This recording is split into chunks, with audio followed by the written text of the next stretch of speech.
Kun sagantaa BBC Afaan Oromooti. Nu waliin tura.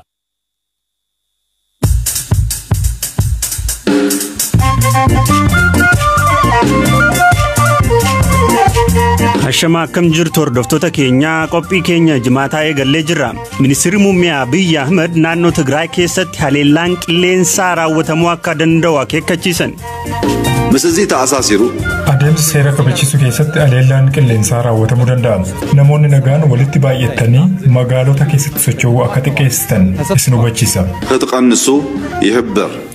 Waraanni naannoo Qiraaqir akkamitti eegale waan jiraattotni jedhan qabna. Waraanni qaamolee lamaan kana gidduutti adeemsifamu Itoophiyaa fi naannoo gaanfa Afrikaa fi akkamii qaba? Dr. Awwalalu.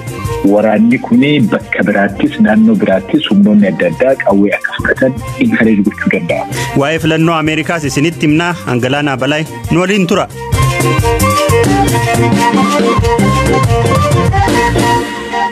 Ministeerri muummee Abiy Ahmed sa'a booda afaan Tigreen sabaa himaa biyyaalessaa irratti ibsa kennaniin naannoo Tigraay keessatti haleellaan qilleensaa akka raawwatamu himan namootni nagaan of eeggannoo akka godhanis akeekkachiisan.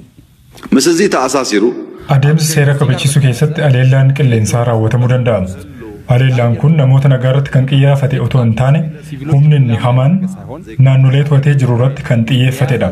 Haa ta'u malee balaan hin eegamne akka hin qaqqabneef namoonni nagaan walitti baay'atanii magaalota keessatti socho'uu akka xiqqeessitan isin hubachiisa. Taqannisu yihibbar.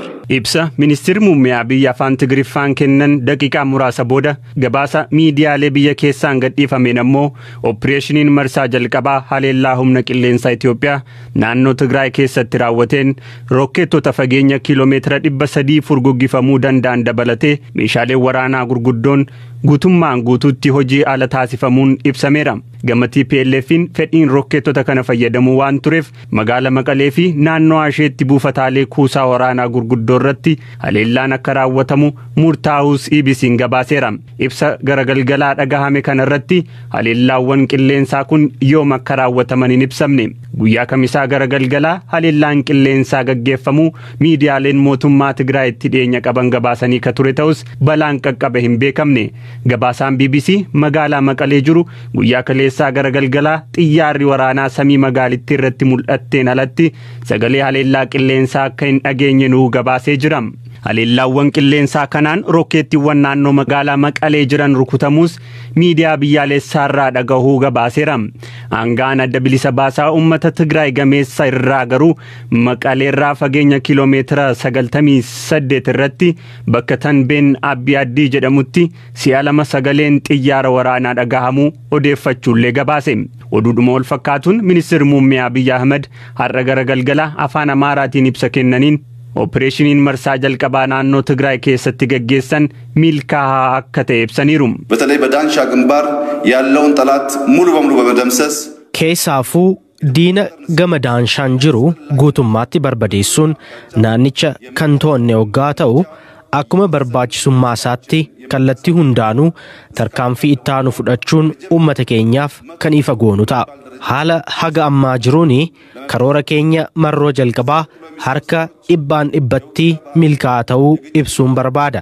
Hojiileen amma booda hojjetaman haala waraanaa haala walitti bu'iinsaa qabaachuun waan hundaa yerootti ifa gochuu danda'uu baannus odeeffannoo barbaachisu uummata keenyaaf kennaa hojiilee seera kabachiisuu nagaa uummata keenyaa nageenya biyya keenyaa ga'umsa raayyaa ittisa biyya keenyaa cimsaa kan itti fufnu ta'a.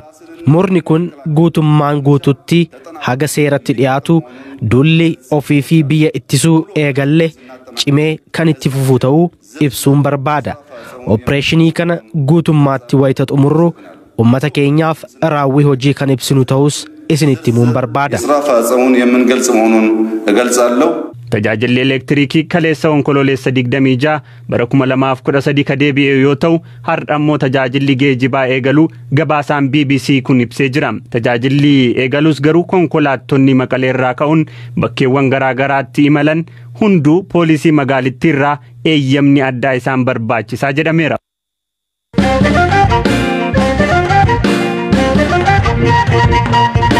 Waraana mootummaa naannoo Tigraay fi mootummaa federaalaa gidduutti dhalatee wal qabatee naannolee daangaa Amaaraa fi Tigraay irrattis waraanni gaggeeffamaa ture. Bakka waraanni cimaan itti gaggeeffame keessaa tokko bakka Qiraaqir jedhamudha. Jiraataan naannichaa ture tokko akkamiin waraanni kun akka eegale BBC'tti himeera.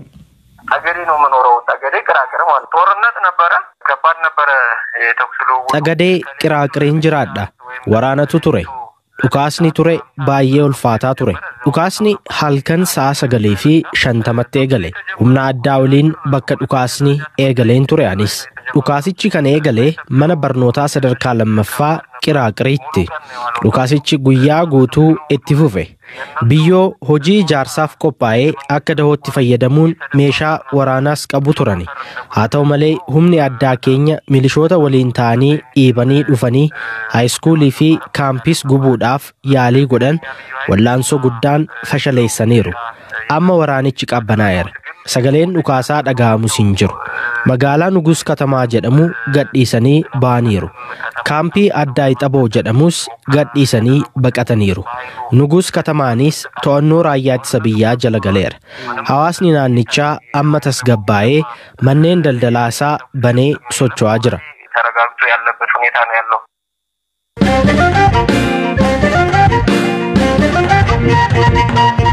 Waraanni mootummaa federaalaa fi dhaaba naannoo Tigraay bulchu gidduutti gaggeeffamaa jiru akka qabbanaa'uu fi rakkoon lameen gidduu jiru mariin akka furamu dhaabbileen idil-addunyaa gaafataa jiru. Dhimma siyaasaa naannoo gaanfa Afrikaa xiinxaluun kan beekamanii fi Yuunivarsiitii biyya UK Londanitti barsiisaa seeraa akka ta'an Dr. Awwalaloo waraanni kun Itoophiyaaf gaanfa Afrikaa keessatti dhiibbaa gaarii hin taane qabaachuu danda'u irratti BBC'tti dubbataniiru. Jalqaba kaniin gaafadhe waraanni kun eegaluun isin dinqeeraa kan jedhu ture. Haga tokko nadiinquun isaa hin oolle garuu ammoo humnoonni lamaan kunneen gara waraanaa akka deemuu danda'ani wanti mul'isu waa baay'eetu ture. Adda addummaan siyaasaa, adda addummaan aayidiyooloojii humnoota lamaan kanneen jidduu kan ture. Yeroo gara yerootti babal'ataa adda addummaan hiddi isaa gadi fagaataa haalli inni itti calaqqisuus baay'ee yaachisaa ta'a, fokkataa ta'a dhufaatiin ture. Suni deemeetiin bakka tokkotti humni tokko gara duubaa deebi'ee lakki adeemsi kun nu hin baasu haasa'uu qabnaa waliigaluu qabnaa wanti tokko irra gahuu qabnaa jechuu yoo kan dandeenye taate gara waraanaa deemuu akka danda'u baay'ee ifa ture. Egaa qaamoleen lameen ibsa yeroo garaagaraatti kennaniin sababa gara waraanaatti galaniif yaada garaagaraa dhiyeessaa jiru. Wanni dhugaatti qaamolee lamaan kana walirratti waraana banuun isaan qaqqabsiis maalidha jedhamee ibsamuu hin danda'ama. Wanti humnoonni lamaan kunniin gara waraanaa seenaniif amma akka sababaatti dhiyeessaniif osoo hin taane adda addummaa ilaalchaa, adda addummaa aayidiyooloojii, adda addummaa siyaasaa waan qabaniif. Sirni federaalizimii amma jiru kuni akkuma fufuu danda'amoo hin danda'u kan jedhu irratti adda addummaa guddaa qabanii adda addummaa kana karaa nagahaatiin haala sivilaayiz ta'een hiikuu waan hin danda'iniif gara waraanaa seenan. Mootummaan federaalaa rakkoon biyya kana akkamitti hiikamuu akka qabaatu anatu beekaa ilaalcha jedhu qabaa. Humnoonni kuuwwan steekholderoonni kuuwwan karaa an jedhu deemuu qabanii waan jedhu qabaa. Steekholderoonni kunniin ammoo TPLF'n dabalatee lakkii mari'achuu qabnaa nutis fuulduree garee biyya sanaa irratti actively participate gochuu qabna waan jedhu qabanii. Wanti waraana kanatti amma nu geesseetiin hin jedhe ultimately dubbii ijoo kana malee wanta amma akka sababaatti karaa adda addaatiin dhiyeeffamuu miti. Waraanni qaamolee lamaan kana gidduutti gaggeeffamaa jiru kun guutuu Itoophiyaadhaaf maal jechuudha? Hiikkaan inni gaanfa Afrikaa keessatti qabu hoo? Waraanni jalqabame kun yeroo dheeraaf itti fufuu danda'a. Mootummaan tokko gara tokkoon waraana osoo adeemsu ammoo gara biraatiin misoomas irratti hojjechuu hin danda'u. Gaafii dimokiraasii, gaafii haqaas deebisuu hin danda'u. Uummanni biyya sanii yeroo dheeraadhaaf gaafii haqaa, gaafii dimokiraasii, gaafii misoomaas gaafatatiin kan ture hin miidhama. Gaafii biraatiyyuu uummanni hin qabne hin miidhama. Mootummaa irratti xiyyeeffachuu waan dandeenyeef. Gaafa waraanni banameetiin hin jedhe mootummaan namoota gaafii nagahaa gaafatanillee akka diinaatti ilaaluu danda'a. Waraanni kuni bakka biraattis naannoo biraattis humnoonni adda addaa qawwee akka fudhatan inkareej gochuu danda'a. Hegerii Itoophiyaatiif baay'ee rakkisaadha jechuudha. akkasumas immoo naannoo gaafa Afrikaa kanaafis baay'ee rakkisaadha. Waraana kana keessa biyyi Eertiraa jedhamtu yookaan immoo mootummaan Eertiraa hin jiru jenneetiin mootummaan guutuu rule out gochuu hin dandeenye. Gaheen isaanii maa inni hagamta akka wanta jedhu beekuu baannus garam akka jiran garuu beekuun baay'ee salphaadha. Akkasumas mootummaan Sudaanis warroonni naannoo san keessa jiran hundiniyyuu haala adda addaatiin rakkoo kana wal qabateetiin gaafii nageenyaa gaafii tasgabbii irratti rakkoon guddaan uumamuu danda'a. Tole haala amma qaamoleen lamaanitti jiran kanaanii carraan rakkoo jiru mariidhaan furuu hagam takka ammoo hireen mariidhaan rakkoo kana furuu yoo hin jiraanne wanti itti aanee ta'uu danda'u maa'inni. Kun akkanatti yoo itti fufu taate rakkoo guddaa uumuu danda'a. Humnoonni lamaan garuu gara duubaatti waan deebi'uu danda'aniin fakkaatu. Yoo ka deebi'uu danda'an taate waan gaariidha.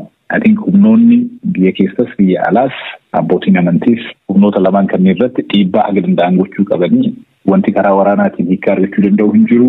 Waraanni waa balleessa malee waan qajeelchuu hegeree biyyattii tanas rakkoorra buusaa warri biyya tana hin jaalannaa biyya tokkummaan ishee eegamuu qabaa jedheetiin halkanii guyyaa iyyus waraana kana jala deemaniitiin harka osoo hin taane mootummaan lachuun gara duubaa deebi'aniitiin akka of ilaalan gochuun baay'ee barbaachisaadha. Yoo kun kan taane taate maaltu dhufuu danda'a akka jettee fi osoo mootummaan Abiy humnaan mootummaa Tigraay akka kuffisiyyuu taate suni gara insurgensiitti deebi'eetiin wanta yeroo dheeraadhaaf osoo wajjaan hin cinne biyyattii san keessatti rakkoo nageenyaa guddaa uumu ta'uu danda'a.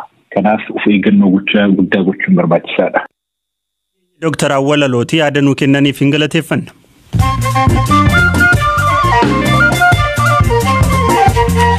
Gidduutti immoo odeessaalee gaggabaaboo muraasa mootummaan Deenmaark sodaa tamsa'ina koronaa vaayirasii irraa ka'ee bineensota xixiqqoo mink jedhaman miiliyoona 17 ta'an ajjeesuuf akka jiru ibseera.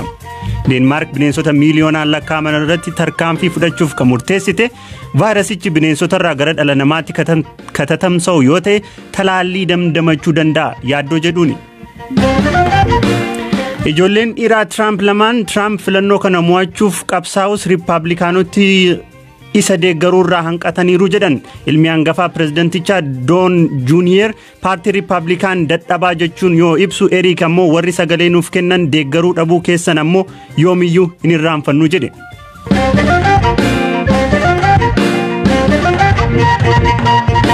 Odeessa keenya ka xumuraan bu'aan filannoo Ameerikaa utuu eegamu kunoo guyyaa 3 guuteera ammayyuu eenyu akka pirezidantii ta'u yoo hin beeknu ta'eyyuu garuu haalaan itti dhiyaachaa jiru haga stuudiyoo gallu kanatti Joe Biden ida'ama sagalee Electoral College 253 irra jiru Donald Trump ammoo 214 qabu namni injifatu ammoo 270 argachuu qaba sagalee booda kana lakkaa'amaa jiruun Joe Biden sagalee hedduu maaliif argachaa dhufan Elias Mulugeeta.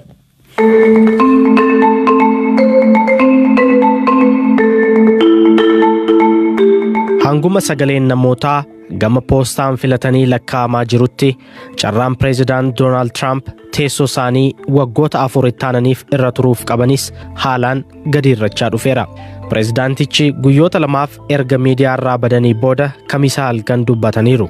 Pireezidaantichi irra deddeebiin ragaan osoo hin deeggarin sagaleen seera qabeessa ta'ee osoo lakkaa'amee filannicha kan injifatan ta'uu dubbatu. Waan isaan jedhan kanaaf ragaan qabatamaan jiraachuu baatus sagaleen ammallee lakkaa'amaatuma jira. Isteetiiwwan murteessoo jedhaman 4 keessatti sagalee lakkaa'uun akka dhaabbatu himata bananii jiru. Sagaleen karaa poostaa kenname amma lakkaa'amaa jiru gartuu tokkoof qofa kan looge ta'uu raajidha jedhan pireezidaantichi. Trump jalqabumaa kaasee sagalee karaa poostaa kennamu kan mormaa turan sababa kanaaf deeggartoonni isaanii hedduun qaamaan buufata filannoo deemanii filatan. Ji'ootaan dura sababa weerara koronaa vaayirasiif jecha isteetiiwwan hedduun namoonni gama poostaan sagalee kennuu danda'u erga jedhanii kaasee Trump deeggartoota isaaniin gama poostaan sagalee keessan hin kenninaa jechaa bahan. Gama poostaan tasumaan ta'u guyyaa filannoo bakka filannootti argamuun eenyummaa keessan ibsaa jechuun deeggartoota isaaniitti ji'ootaan dura himanii turan. Kana jechuun kanneen poostaan sagalee kennan hedduun deeggartoota Joe Bidenidha. Sagaleen amma lakkaa'amaa jiru ammoo kan poostaan kennamedha. dhaggeeffattoota keenya qophii keenya goolabnee jirraa qophii keenya ka torban kanaa kan isinii dhiyeessaa ture Galaanaa Balaa ka qopheessaa ture Eliyaas Mulugeetaati waan hordoftaniif hedduu isin galateeffannaa odeessaalee keenya ka biroo marsariitiif fuula feesbuukii keenya irraa hordofaa horaa bulaa deebana.